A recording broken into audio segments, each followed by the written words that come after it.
This woman surprised her 3-year-old with a kitten, and the end was so wholesome you'll tear up. She went to Petco to pick up food and kitty litter, but she even got the kitten toys and a collar. The woman couldn't wait to surprise her daughter, and you won't believe what happened when she finally brought it to her. But first she had to prepare the litter box, and she set up all the food for the kitten. She even gave the kitten its own shelf in the pantry full of all of its supplies. The woman set up the kitten's bowls too, though, and it was finally time for the surprise. I have a really, really big surprise for you. Why?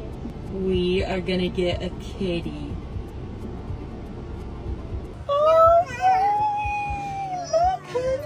What is it?